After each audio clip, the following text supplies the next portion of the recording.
President Kagame, thank you so much for joining us for a new edition of the Global Security Forum in Doha. Thanks for agreeing to speak with me. I find it kind of ironic because I think in all of my interviews with you, and there have been numerous, I've never worn a tie. And this morning I said, I really ought to wear a tie. And you didn't wear a tie, so I'm going to take my tie off. Yes, please. And just do that. But it's great Let's to see you relax. again. Let's relax. Exactly.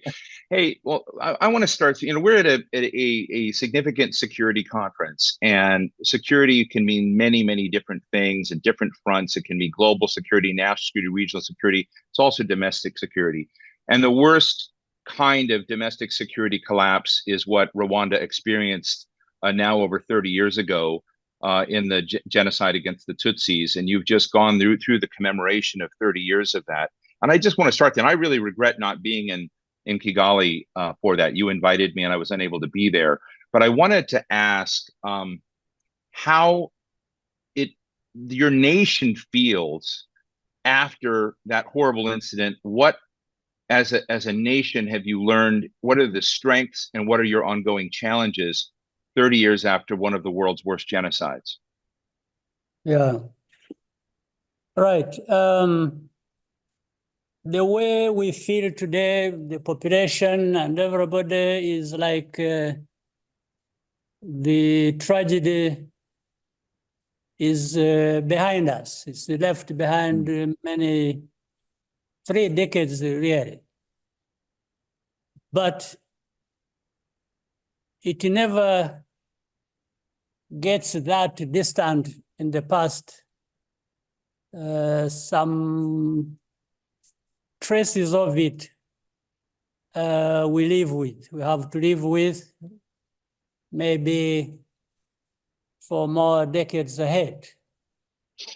But what we chose to do in our case was not to be held behind by this tragedy, the immense burden everyone carries from that, because we're also thinking about how do we live our future, a future that is much better than the past.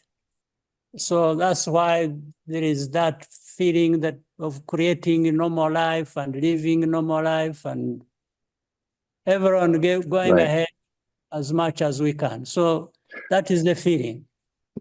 One of the things that was in my mind when I visited Rwanda the year before last is I went to one of the camps that does reconciliation work and basically really tries to reprogram folks that had been formerly in Rwanda, who had been there, had escaped, had become part of forces that have been attacking Rwanda, etc. But those that had been previously aligned with the genocidal regime before, you take these people back, and I saw and met many of them that had gone through this experience. So that's one vision I had.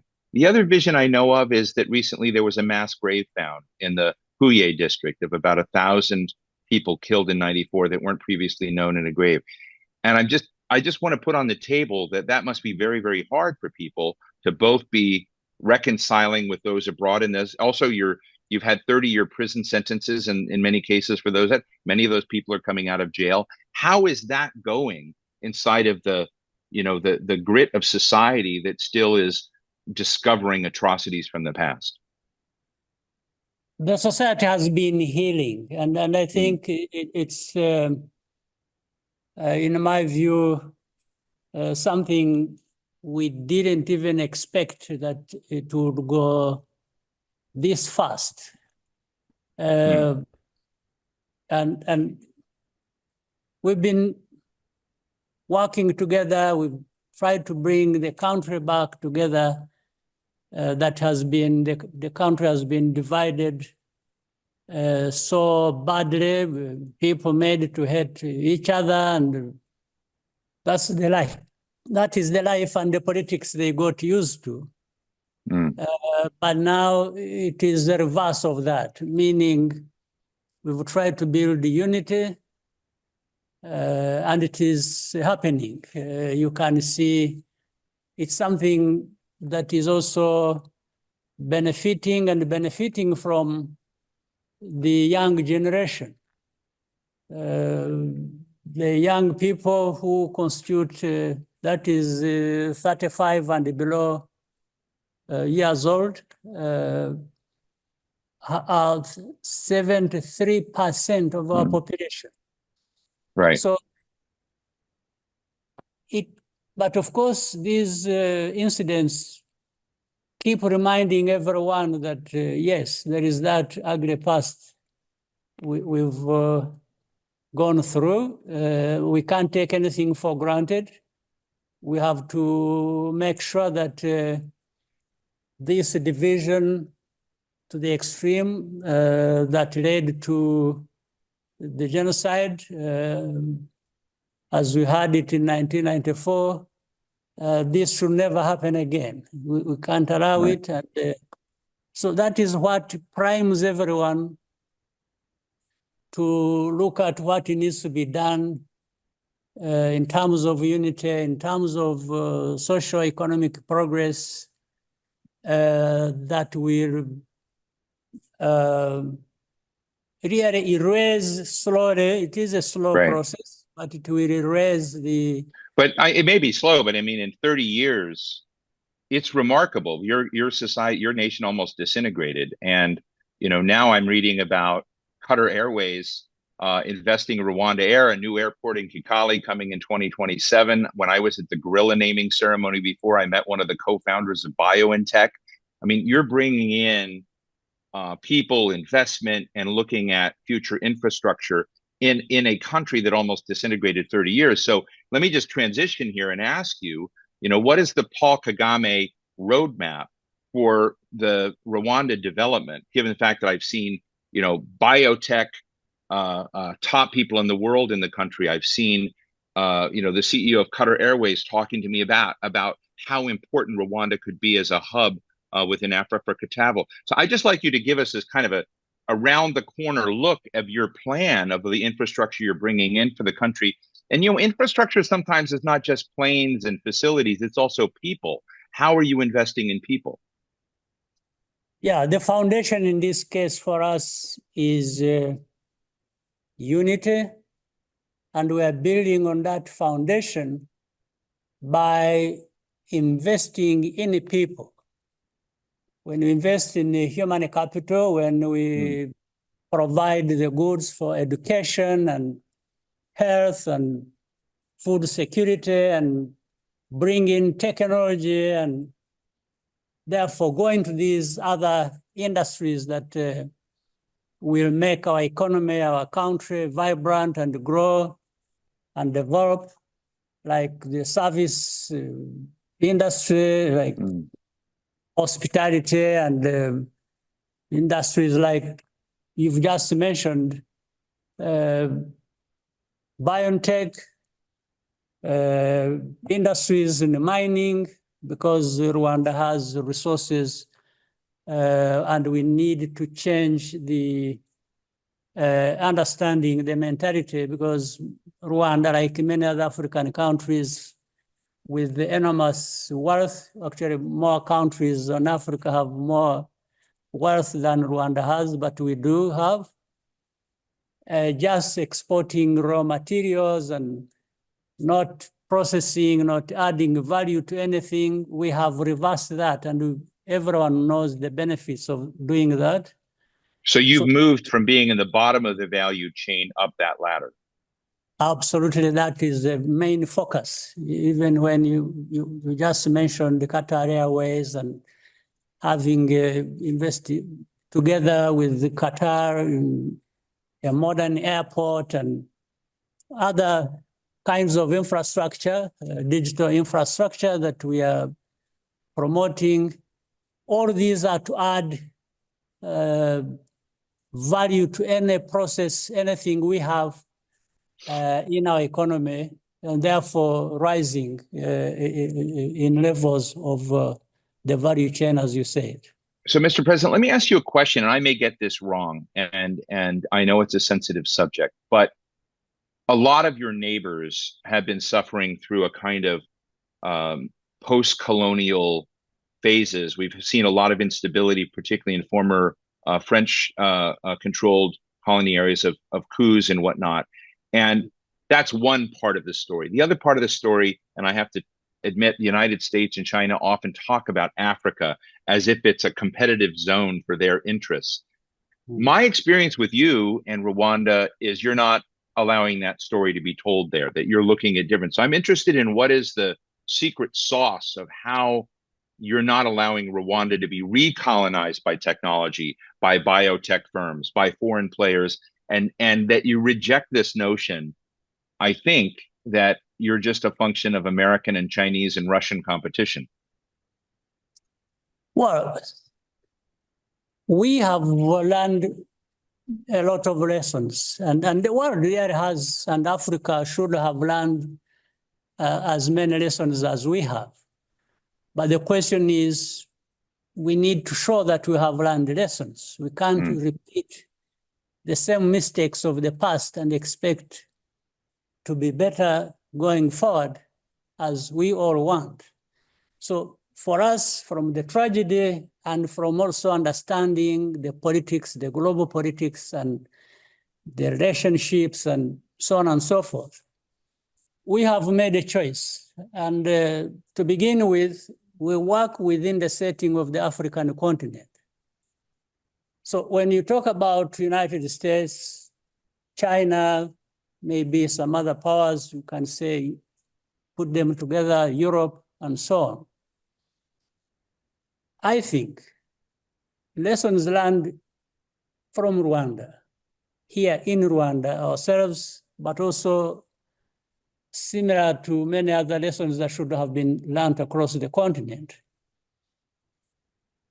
And we are seeing also US, China competition turning into increasingly adversarial sort of relationship. We don't think it is correct for Africa or for Rwanda to just be consumed by these two powers and crushed in between. I think it is important for Africa, for Rwanda, to have this kind of thinking that, no, we have something to do for ourselves. We have lives to live ourselves. We don't live for others, and others don't live for us. And in fact, if you look at Africa, currently about 20% of the global population. In about 25 years, Africa will be constituting 25% of the global population. And that growth involving a middle class, probably the only middle class in the world that will be growing. I mean, how can we waste this asset? And this is something terribly wrong with ourselves. And we shouldn't accept this. So Rwanda, working with other African countries on the continent, we think we can relate, be friends with others, United States, Europe, China, name it, and not be dragged into this kind of conflict that benefits those others who are conflicting among themselves and simply impoverishing more or less forever the African continent. So it's a hard task, it's a struggle, but nonetheless, it's the most noble thing we can do for ourselves. You know, we have limited time today because I'd like to spend a lot more time on this, but I would, tell you it would be a great op-ed for you to write on how you welcome Chinese investment, American investment, European investment in, but you set boundaries and you set rules. It'd be interesting to see what that template looks like. Yes. Because many of us that are, talking about this one don't know about how do you say, okay, China, we welcome you, but these are the lines you're not going to cross. Same thing to Americans, same thing to kind of reverse that issue about, your role. Because I think, to tell you the truth, the history of the African continent and interaction with a lot of other places in the world has been one of Africa being exploited. And so I think it's one of those interesting things in any turn around. But you have to put it in op-ed. But look, I want to get to another issue, basically, and that is how you look at security in the continent and where you've deployed your own forces to help other nations that have requested troops. You've been very critical of UN peacekeeping missions having inchoate strategy, inchoate instructions. But you've got forces in Mozambique, forces in the Central African Republic. I'm interested in not just why you're there, but what forces need when they're deployed somewhere else to try to secure stability that you think you might be achieving in your own deployment of Rwandan military forces versus some of your criticism of UN style deployments in which Rwanda forces have also participated. Yeah, it's again, if you look at what has been happening, I mean, there is a lot of evidence. People don't even have to, but you can do the audit. Other people can do the audit. You look at every part of the world where, let's say, the UN peacekeeping effort has been carried out, and still in some places still happening. You can see how much has been invested, the presence of numbers of peacekeepers, the amount of money spent, the equipment and everything, and then look at what has come out of that. One typical example I can give you, if you look at DRC, the Congo, our neighbor, we can talk about the problems that are between us and the whole region. And we'll get there. Later on. So over 20 years, maybe 23 now, so much invested in tens of billions. And then if you look at, so what did they get from that? Zero. Or actually, even this, anyway, the problems continue as they were before. So why can't people just take a moment and reflect on this? Is this the best way to actually deliver peace that is needed in different places? Now, let's say with Mozambique, first, the most important thing is if the people of any country want support and need support, and everybody sees that they need support. Mozambique requested Rwanda to work with them, support them in fighting the religious radical insurgency that was happening in one province called Cabo Delgado, which is 3 times the size of my country, geographically. So we went there because they requested, and we've been doing a good job with our friends and partners in Mozambique. Mozambique also accepted others to come and help. That's a different issue. I will not talk about that. I'll talk about what concerns Rwanda. The place we deployed in, which is in that part of Cabo Delgado, which was mainly affected, we resolved the problem over the last 2 years and some months, maybe 80% or 85% of that, working with the locals, working with the Mozambicans. Having really 2 tasks. One was to actually deliver security using our own, even if you would say limited capacity, but it is effective on the ground. And working together with the Mozambicans, we're able to do that. And if you look at the cost of it, it's a very, small cost if compared to what has been with other peacekeeping operations that have been going on. Now, but even then, you can see that, as we were saying, lessons that are not learned even with time. The international community, which sometimes expresses support for Mozambique and this and that, do very little, in fact, to support this kind of thing, this model where Africans are getting together, working together to deliver the security that is required in different parts of the country. That is, whether we are talking about Mozambique or Central African Republic.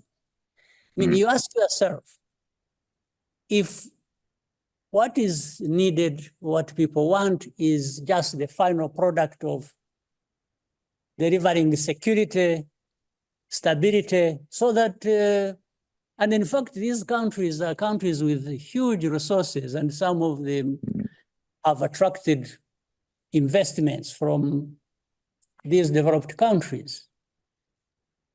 Instead of supporting that, they are not doing so. Well, they know if they even bring their model to work and they're bringing UN peacekeepers and so on and so forth. Well, they haven't done it, but even if they brought it, maybe it would be similar to what is happening in the DRC. So you wonder then, and this question keeps coming up anyway in everything, whether we learn lessons. And therefore, I don't think we do, because if we did, then we would be seeing what works actually working. But you find what works is not even encouraged to work. It is even undermined. In fact, some questions being asked in Mozambique, you see, but Rwanda in Mozambique, but they're also in Congo. And therefore that stops. They think by not helping this operation in which Rwanda is heavily involved, they are punishing Rwanda. I don't know for what. Right. But actually, they are punishing Mozambique, not Rwanda, because that's what the problem is. So I don't understand the logic. I don't understand what. So let me ask you a question about what you see as blind spots of the West when it thinks about security in Africa. So, when I think about it, you mentioned the DRC, and recently, I think about a week ago, our State Department said to your government and to you, you need to punish part of your own forces, which the United States assert cooperated with M23 in some attacks inside the DRC. And I don't want to get into a discussion of who did what to whom. Your government has denied that. I'm more interested in the question of what is the Paul Kagame plan if you were to talk to Blinken and to Sullivan, which I know you have done, say this is how, from your perspective, this needs to be fixed. But I'm interested in a more broad question as well. We've seen a lot of coups, Niger, Guinea, various places, in the region, and you've just recently traveled to some of these countries just in the past week. What are we getting wrong in understanding stability in Africa that you think the United States and Europe can, significantly improve on? Well, to begin with, what I would do if I would be talking to these leaders in those countries, like United States and others, I would start by telling them that they can do much, much better than that. Because in the end, they are really doing nothing. Passing statements of condemnation and blaming this or that without addressing the problem, I think simply adds to the problem, it doesn't address it. So that's what I would start with telling them. And for every problem, there is a root cause. You simply look at the root cause of the problem and what the problem is, and work with the parties involved to address what needs to be addressed, in your sense, and reduce on the politics, on the interest, on this, on that. I mean, some of these things, they just don't go away unless you do what is necessary to be done that underlies the problem. I mean, it doesn't need a lot of capacity to think, or what? What all of us have can serve us to understand the issues like this. So that's what I would tell them. Now, if you extend it across the continent, the main failure on our continent and these other places where there is a failure of governance and security, both of them which are needed for any society to stabilize and function the way it should and the way the people would wish to see happen. So if you look at countries where coup d'etats have been happening, nobody wishes to see coup d'etats happen in any place. There's nothing to celebrate about that. But at the same time, you don't stop there. You just don't condemn coups without even trying to find out, basically, what is it that led to this point? What was it that was lacking for a coup to happen?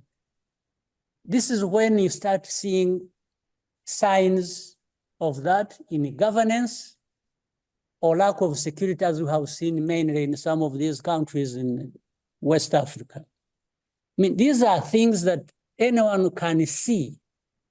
You don't need to dig deep to investigate. You can see it. In fact, you can see it before it has happened, and you can tell that something is going to happen in this place or the other. So why can't people, first on our own continent,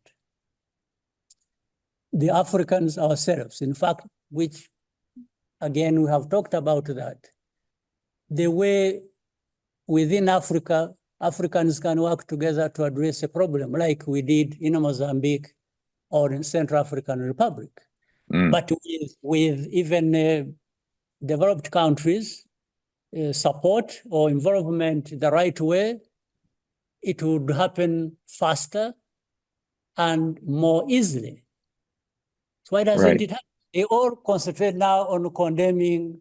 By the way, it is funny, it is in fact ridiculous, because in some cases, they would condemn people in certain places where coups have happened and be quiet in similar cases. The same, like you see, even the failure of governance, they attack countries, lack of democracy, lack of freedom, lack of human rights, lack of this. And where some of these are lacking the most, but because of the interests that people have in those countries, it will be muted. Effectively, nothing to be talked about that. So are we really addressing the problems the way they should be addressed, or we are just posturing and talking about, need for this and giving lectures and so on and so forth? Let me try to squeeze in a couple of more quick questions before we go. One big one, I think, is, in our past discussions, I remember talking to you when you visited Washington for the U.S.-Africa Leaders Summit. And at that time, you were beginning to think, about the broader U.S.-Rwanda relationship. That relationship had some barriers in it, including Paul Rusesabagina being in prison, your justice system commuted his sentence. A lot of progress has been made on the stumbling blocks in between Rwanda and the United States. But at the time when you were in Washington, you said, Washington kind of goes up and down. It has attention and then it disappears. And you said it's very inconsistent. I'm interested in whether there's now a consistency of attention in the relationship between the Biden White House and the Biden State Department, over the importance of relations with you and Rwanda, or whether it is something that goes to sleep for a while and then awakens when there's a crisis or a problem. What is what's the terrain of that relationship? I think you can take my previous statement when you were in Washington. It hasn't changed much. And when I answered that question, I was also conscious that things don't change so easily anyway, in some cases, and with this one, it wasn't going to change. But, and for example, Rusesabagina should not have been a case to quarrel about between the United States and Rwanda anyway, to begin with. Right. But it happened. And we dealt with it because it was there to be dealt with. And we tried to do it the best way we could. We got it out of the way. But even getting beyond that, you're not having, nirvana in U.S. Rwanda relations, is what I'm hearing. No, not too much. No nirvana. Let me just ask you really. Oh, go ahead. Go ahead. You are going to sleep and waking up. This time there hasn't been waking up. It has been. I'm sure that's going to be tweeted somewhere. And look, the other controversial thing you and I have discussed before is the UK's Illegal Migration Act. Rwanda hosts and brings into Rwanda as part of a relationship with the UK. Asylum seekers come in, and Rwanda has been designated as a safe place and harbor by UK courts. And that's controversial with a lot of people. It's controversial in some, with a judge in Northern Ireland, et cetera. You and I have talked about the environment, the jobs, et cetera, that you're trying to do for these employees. What's interesting to me is that a poll inside the EU has recently said that more than half of EU member states want the same deal with Rwanda, would like to have that kind of relationship. And, it's a complicated subject because asylum and dealing with people that are running away from whatever trauma or circumstance in their life there. But I'd love to get your thoughts on that. And the fact is that despite the controversy that some attach to this practice of moving folks to Rwanda, which I imagine is both economic development, but it's something you're thinking about with regards to population growth. But the fact that a lot of other nations in the EU want it, what are your thoughts about that? Do you want to expand the program? Yeah. Putting the controversy aside, we in Rwanda, we insist on trying to do things the best way we can. And there will be people who criticize, there are others who will appreciate what it is for the fact of it. So we chose to be consistent in our way of trying to do things. One, the fact that there have been debates about whether Rwanda is safe, but in the end, it is what it is. You know it, Steve. UK knows it, Europe knows it, US knows it. Rwanda is actually safe. So being safe does not depend on whether somebody likes us or not. It is a good we have provided to ourselves and to our country, and it exists. So let's put it aside.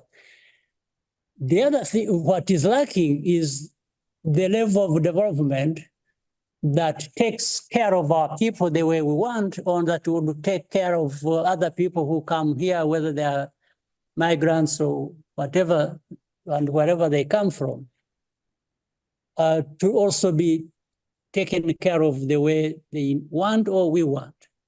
That's another thing on the side. So the issue of migration and how we dealt with it started way beyond UK.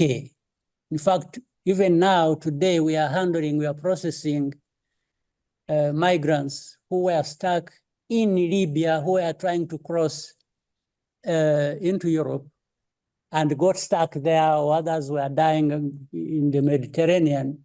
And we provided that safe haven for people to come here or be processed through here to wherever they wanted to go in 2018.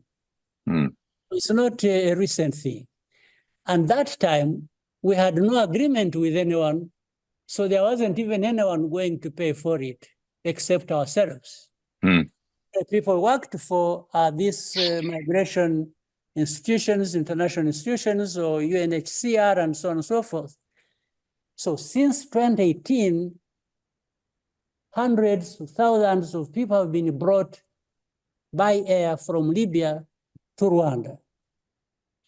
This is what UK, I think, noticed, that there was another way of dealing with this problem, which had turned into a huge problem for them, as Right. it is for the whole of Europe. Right. So they asked us if that could be expanded to deal with such a problem as they have it. And we accepted, because we have had a good relationship before with the Right. UK. In terms of our development, they have been supporting our development for many years, and so on and so forth. So our people discussed, but then we had to discuss it. How do we do it the best way so that we don't cause any injury to anybody in the process, but solve the problem for United Right. States, for UK, for migrants, and for Right. ourselves. So UK provided, because we told them, for example, that we cannot bring people here because of our limited means. We're not going to be able to look after them effectively as you've been looking after them in your own country, Right. except now for relocation. So that's how this development component on this part of the agreement came Right. about. But anyway, support for our development was going on even before Right. doing this. So now we are looking at, so the debates that are going on in the UK or in Europe or wherever about whether Rwanda is safe, for us, it is immaterial. We understand who we are, we know what we have here, we know we can provide the security to anyone, governance, and so what we lack is different. It is the means to apply to it for development of these people. So when people are there debating, is Rwanda safe, is it that, well, that becomes politics. Well, And it's very popular with a lot of other EU states. Look, I'm getting the signal that we need to bring this to conclusion. I can talk, as you know, for hours with you on these issues, and really grateful for your time. I want to talk about sports and what you've done with sports as economic development and your sports diplomacy in Guinea and Senegal. There are a lot of things that we've got to leave for the next discussion we have, but I really want to thank you for joining the Global Security Forum. I'm excited to see the airport in 2027, and I want to go to a future gorilla naming ceremony, and I'll leave to the audience to figure all that out. But Paul Kagame, thank you so much. Great to be with you again. Thank you, Steve. Thank you very much. Hope to see you next time.